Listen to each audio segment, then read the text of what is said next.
မင်္ဂလာပါရှင်မိုက်ဂရက်ထိုင်းရဲ့ရွှေ့ပြောင်းရေးရသတင်းစီစဉ်ကနေကြိုဆိုပါရစေနောက်ဆုံးရထားတဲ့ပြည်တွင်းပြည်ပရွှေ့ပြောင်းအလုပ်သမားတွေနဲ့ပတ်သက်တဲ့သတင်းတွေကိုပြောပြပေးမှာပါမြန်မာလာအိုနဲ့ဗီယက်နမ်လုပ်သားတွေကိုတနစ်သက်တမ်းတိုးပေးဖို့ထိုင်းအစိုးရအတည်ပြုတဲ့သတင်းကိုရင်ဆုံးပြောပြပါမယ်ထိုင်းနိုင်ငံရှိမြန်မာလာအိုနဲ့ဗီယက်နမ်အလုပ်သမားတွေကိုအလုပ်လုပ်ကိုင်ခွင့်သက်တမ်းတစ်နှစ်တိုးပေးဖို့ထိုင်းအစိုးရအဖွဲ့ကအတည်ပြုလိုက်တယ်လို့အလုပ်သမားဝန်ကြီးမစ္စတာဂျူလဖန်အမ်ရာဘီဘတ်ကပြောပါတယ်2025ခုနှစ်နိုဝင်ဘာ17ရက်စွဲပါသတ်မှတ်ထားတဲ့အတိုင်းမြန်မာလာအိုနဲ့ဗီယက်နမ်အလုပ်သမားတွေရဲ့အလုပ်လုပ်ကိုင်ခွင့်သက်တမ်းကိုတိုးမြင့်ပေးဖို့အတည်ပြုခဲ့တယ်လို့အလုပ်သမားဝန်ကြီးကဆိုပါတယ်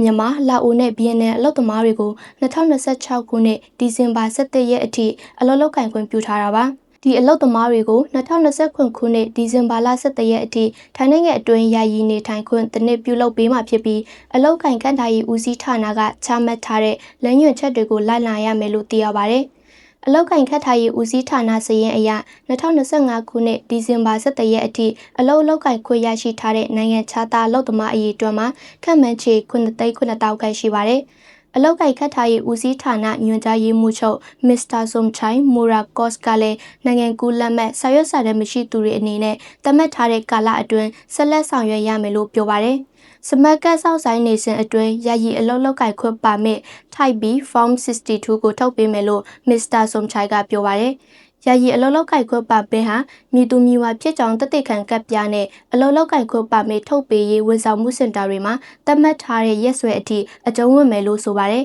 ။ယာယီအလုပ်ကိုက်ခွင့်လက်မှတ်ရရှိထားပေမဲ့လည်းမူရင်းအလုပ်ကိုက်ခွင့်လက်မှတ်ထုတ်ယူဖို့နဲ့စီဝအချက်လက်ကောက်ယူဖို့အတွက်အလုပ်ကိုက်ခွင့်လက်မှတ်ထုတ်ပေးရေးဝန်ဆောင်မှုစင်တာကိုမဖြစ်မနေတွားရောက်ရမယ်လို့သိရပါတယ်။သတ်မှတ်ထားတဲ့ရက်ချိန်အတိုင်းတွားရောက်ဆောင်ရွက်ခြင်းမရှိပါကယာယီအလုပ်ကိုက်ခွင့်လက်မှတ်ကိုင်ဆောင်ထားတဲ့ရွှေ့ပြောင်းလုပ်သားတွေနေထိုင်အလုပ်ကိုက်ခွင့်ချက်ချင်းကုန်ဆုံးသွားမှာဖြစ်ပြီးတရားမဝင်လုပ်သားဖြစ်သွားမယ်လို့တတိပေးထားပါတယ်။ရွှေပြည်သာဘိုထက်ဆက်ယုံမှာအလုသမားသမဂအဖွဲ့ဝင်တွေကိုစက်တိုက်အလုထုတ်နေတဲ့တည်င်းကိုဆက်ပြောပြပါမယ်။ရန်ကုန်တိုင်းဒေသကြီးရွှေပြည်သာမြို့နယ်ဓာတုကန်စက်မှုဆောင်ရှိဘိုထက် Manufacturing စက်ယုံမှာလောက်ခလာစာတောင်းဆိုမှုမှာပါဝင်ခဲ့ကြတဲ့အလုသမားသမဂအဖွဲ့ဝင်တွေကိုအလုစက်တိုက်ထုတ်နေတယ်လို့သွေးစည်းညီညွတ်သောသမဂများအဖွဲ့ချုပ်မြန်မာ STUM ကထုတ်ပြန်ပါတယ်။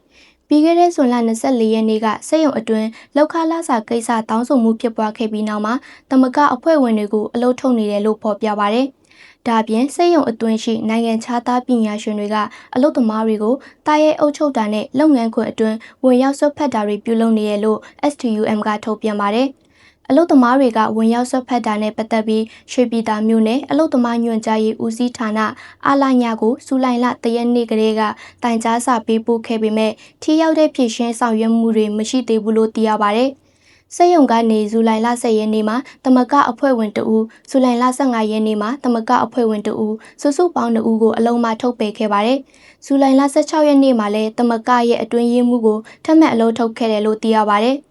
ဒီလှုပ်ဆောင်ချက်တွေဟာအလုသမားအဖွဲ့အစည်းဥပဒေအခန်း7နဲ့ပုံမှန်44ကကြီးပါတာမြစ်ချက်တွေကိုချိုးဖောက်နေပေမဲ့လက်ရှိအချိန်အထိစက်ရုံကိုအရေးယူတာတွေမရှိသေးဘူးလို့ STUM ကထုတ်ပြန်ပါတယ်။ဘိုထက်စက်ရုံဟာနိုင်ငံတကာအမတ်တစိတ်တွေကုန်ပစ္စည်းတွေကိုချုံနှောင်လုပ်ပေးနေပေမဲ့လုပ်ငန်းခွင်အတွင်းကအလုသမားအခွင့်အရေးချိုးဖောက်မှုတွေကိုတော့လစ်လျူရှုထားတယ်လို့သိရပါတယ်။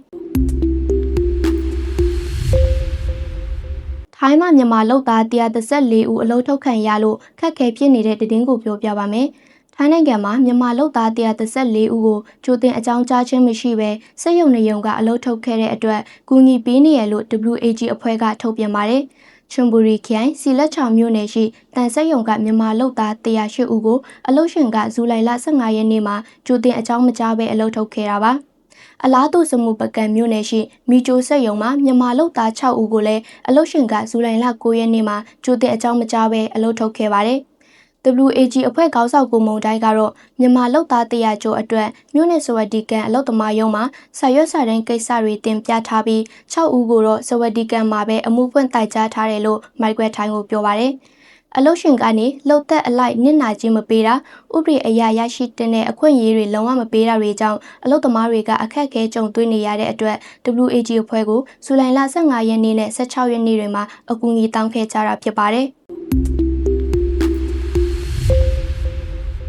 ထိုင်းမှာတရားမဝင်အလုပ်လုပ်ကင်တာအပြင်ရာဇဝတ်မှုကျူးလွန်မှာကပြည်နှင်ဒဏ်ပေးမဲ့သတင်းကိုပြောပြပါမယ်။ထိုင်းနိုင်ငံအတွင်းတရားမဝင်ဝင်ရောက်လာခြင်းအလုပ်လုပ်ကင်ခြင်းစီးပွားရေးလုပ်ကင်ခြင်းတွေအပြင်ပြင်းထန်တဲ့ရာဇဝတ်မှုတွေနဲ့ပြည်ထန်ကြခံထားရတဲ့နိုင်ငံခြားသားတွေကိုပြည်နှင်ဒဏ်ပေးဖို့အတွက်တရားဝင်လှုပ်ထုံလုပ်နည်းတွေသတ်မှတ်ထားတဲ့စီးမြင့်မှုကျန်းကိုထိုင်းအစိုးရအဖွဲ့ကအတည်ပြုလိုက်ပါတယ်။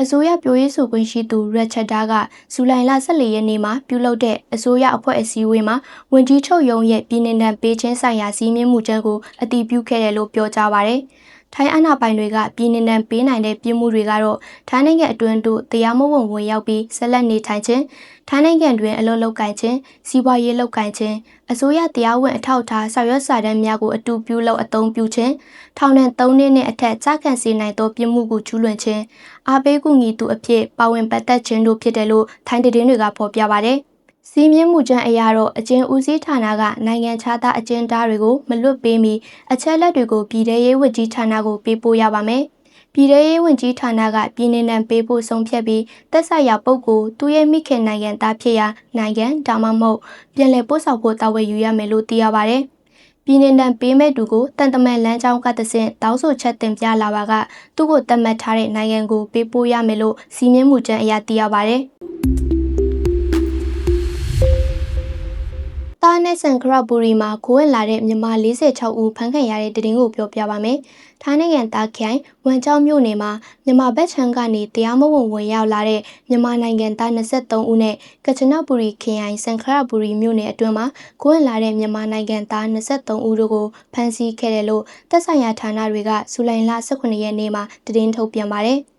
နရီဇွန်နယ်ဆက်တပ်ဖွဲ့ဟာဇူလိုင်လ18ရက်ကဝန်ကျောင်းမြို့နယ်ဖောက်ပူးကြီးရွာနယ်မြေအတွင်းကင်းလဲနေစဉ်တန်တရားဖြစ်ဖယ်မတော်ရင်နှစီးကိုစစ်ဆေးခဲ့ပါတယ်။အဲ့ဒီကားတွေပေါ်မှာနိုင်ငံကူးလက်မှတ်နဲ့နေထိုင်ခွင့်အထောက်အထားသစုံတရာမရှိတဲ့မြန်မာနိုင်ငံသားအမျိုးသား14ဦးအမျိုးသမီး9ဦးစုစုပေါင်း23ဦးကိုတွေ့ရှိခဲ့ပါတယ်။ဒါအပြင်လမ်းပြခေါ်ဆောင်လာသူ2ဦးကိုလည်းအတူတကွဖမ်းမိခဲ့တယ်လို့နရီဇွန်နယ်ဆက်တပ်ဖွဲ့ကပြောပါတယ်။လမ်းပြခေါ်ဆောင်လာသူတွေရဲ့ဝန်ခံထွက်ဆိုချက်အရမြန်မာနိုင်ငံသားတွေကိုကံဖန်ဖက်ခရိုင်မရောက်မီနယ်ဆက်အတွင်းကိုပို့ဆောင်ပေးဖို့တူးကိုဘတ်900ကနေ1000အထိရရှိတယ်လို့သိရပါတယ်။ရွှေပြောင်လောက်သားအားလုံးဟာနယ်ဆက်ဒေတာရှိတဘွားလမ်းတွေကတဆင့်ထိုင်းနိုင်ငံအတွင်းသို့တရားမဝင်ခိုးဝင်လာခဲ့ကြပြီးရင်အကြိမ်ကြိမ်ပြောင်းလဲစီးခဲ့ပြီးနောက်အခုလိုဖမ်းဆီးတာခံခဲ့ရတယ်လို့ထွက်ဆိုကြပါတယ်။ဖမ်းမိခဲ့သူအားလုံးကိုဝန်ကြောက်ရဲစခန်းကိုပို့ဆောင်ခဲ့ပြီးဥပဒေအရအေးအေးယူဆောင်ရွက်သွားမယ်လို့သိရပါတယ်။အလားတူကချနဘူရီခိုင်စံခလောက်ဘူရီမြို့နယ်နောင်လူကြီးရွာအုပ်စုအကွက်ရှိလိမ်မော်ချံပိုင်တဲ့ area အတွင်းမှာခိုးဝင်လာတဲ့မြန်မာနိုင်ငံသား22ဦးနဲ့လမ်းပြမြန်မာ2ဦးကိုစံခလောက်ဘူရီအုပ်ချုပ်ရေးအရာရှိတွေ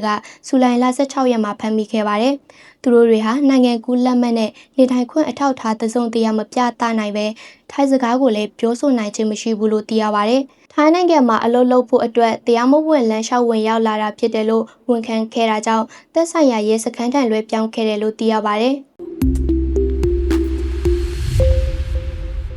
နောက်ဆုံးအနေနဲ့မလေးရှားကမြန်မာအပါတရားမဝင်နေထိုင်သူ132ဦးကိုပြန်ပို့တဲ့သတင်းကိုပြောပြပါမယ်။မလေးရှားနိုင်ငံမှာမြန်မာနိုင်ငံသားတွေပါဝင်တဲ့တရားမဝင်ရွှေ့ပြောင်းနေထိုင်သူ PATI 132ဦးကိုဇူလိုင်လ15ရက်နေ့ကသက်ဆိုင်ရာနိုင်ငံတွေကိုပြန်ပို့ခဲ့တယ်လို့ကဒါးပြည်နယ်လူဝင်မှုကြီးကြပ်ရေးဌာနကထုတ်ပြန်ပါတယ်။သူတို့အားလုံးကိုကွာလာလမ်ပူလေဆိပ်တာမီနယ်1 KLIA1 ကတဆင့်ပြန်လည်ပို့ဆောင်ခဲ့တယ်လို့သိရပါတယ်။ပြန်လည်ပို့ဆောင်ခဲ့တဲ့သူတွေထဲမှာအမျိုးသား93ဦးအမျိုးသမီး12ဦးယောက်ျားလေး6ဦးနဲ့မိန်းကလေး2ဦးတို့ပါဝင်ပါတယ်။မြန်မာ၊ဘင်္ဂလားဒေ့ရှ်၊တရုတ်၊ပါကစ္စတန်၊ဂမ်ဘီယာ၊ကင်ညာ၊အိန္ဒိယနဲ့သီရိလင်္ကာနိုင်ငံသားတွေဖြစ်တယ်လို့သိရပါတယ်။သူတို့တွေဟာမိခင်နိုင်ငံကိုပြန်လည်ပို့ဆောင်ရေးလုပ်ငန်းစဉ်တွေကိုစောင့်ဆိုင်းနေစဉ်အတွင်းကဒါးပြည်နယ်စစ်မြို့ဘီလန်တက်လူဝင်မှုကြီးချက်ရေးထိန်းသိမ်းရေးစခန်းမှာထိန်းသိမ်းခြင်းခံခဲ့ရပါတယ်။